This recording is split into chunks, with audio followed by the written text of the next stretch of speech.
নমস্কার প্রিয় ভূতপ্রেমী বন্ধুরা, আমি অশোক সঙ্গম ভূত বিন্যাস ইউটিউব চ্যানেলের পক্ষ থেকে আপনাদের সবাইকে স্বাগতম।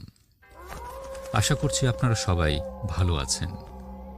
ভূত এই বিস্ময়কর শব্দের সাথে বিশ্বাস অবিশ্বাসে জড়িয়ে আছে আপনাদের অনুভূতিতে ভয়, শিহরণ, ভালো লাগা, ভালোবাসা।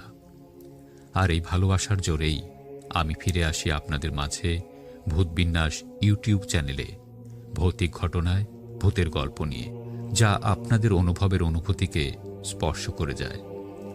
আজ তেমনি একটি ভৌতিক ঘটনা আপনাদের শোনাব। আশা করছি ঘটনাটি ভালো লাগবে। সুতরাং দেরি না করে ঘটনায় ঢুকছি। আজকের গল্প দোলনা।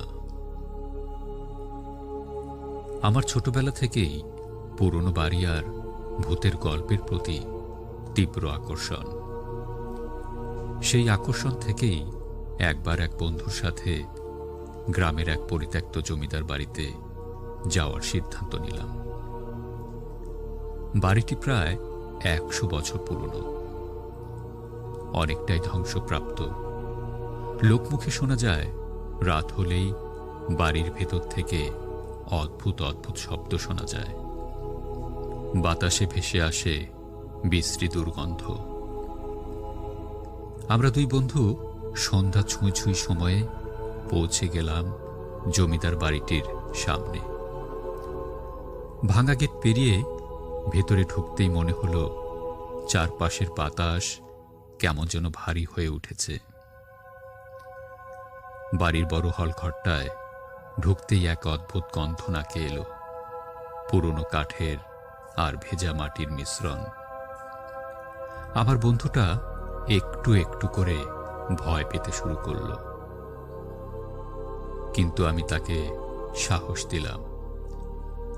পায়ের শব্দে ধুলো উঠতে লাগলো। একটা সময় আমরা একটা পুরনো সিঁড়ি দিয়ে উপরে উঠতে লাগলাম। সিঁড়ি দিয়ে উঠে দেখি একটা বড় ঘর, সেখানে একটা পুরনো কাঠের দোলনা রাখা। দোলনাটা আলতো করে দুলছে, অথচ সেখানে কোনো মানুষ নেই, নেই কোনো বাতাস। আমরা একে অপরের দিকে তাকালাম, কিন্তু কথা বলার সাহস পেলাম না। হঠাৎ শুনি পেছনে কারো পায়ের শব্দ। ঘুরে তাকাতে গিয়ে দেখি এক কোণে ধূসর আলোতে এক সাদা কাপড়ে ঢাকা অয়বব দাঁড়িয়ে। সে আমাদের দিকে তাকিয়েছিল, কিন্তু তার চোখ দুটো যেন গভীর অন্ধকার। আমাদের গলা দিয়ে আওয়াজ বেরোচ্ছিল না। পেছন ফিরে দেখি বন্ধ দরজাটা খুলে গেছে। কোনো মতে সাহস করে দরজা দিয়ে বেরিয়ে দৌড়ে নিচে চলে এলাম। বাহিরে এসে দেখি আমাদের দুজনের হাত পা কাঁপছে আর মুখ শুকিয়ে প্রায় বোবা হয়ে গেছি। পরের দিন গ্রামের এক বয়স্ক লোককে ঘটনাটা বললে তিনি দীর্ঘশ্বাস ফেলে বললেন, এই বাড়ির জমিদারের একটা মেয়ে ছিল। সে ছোটবেলায় দোলনা থেকে পড়ে গিয়ে মারা যায়। তখন থেকেই ওর আত্মা দোলনাটাকে ছাড়তে চায় না। সেদিন থেকে আমি আর পুরনো বাড়িটার দিকে যাইনি।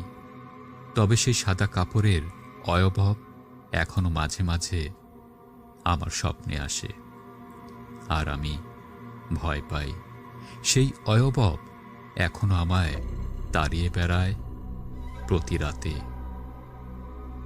আমি ভয়ে চুপসে যাই আর ভয় পাই, ভীষণ ভয় পাই, ভয় পাই।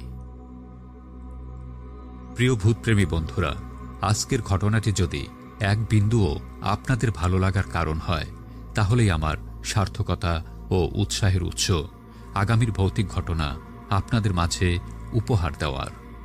তাই অনুরোধ করব, আপনাদের ভালো লাগার খোরাক মিটাতে ভূত বিন্যাস ইউটিউব চ্যানেলটি সাবস্ক্রাইব, লাইক, কমেন্ট ও শেয়ার করে আমার সাথেই থাকবেন। আজ আর নয়, এই পর্যন্তই। আবারও ফিরে আসব আগামীর ভৌতিক ঘটনায় ভূতের গল্প নিয়ে।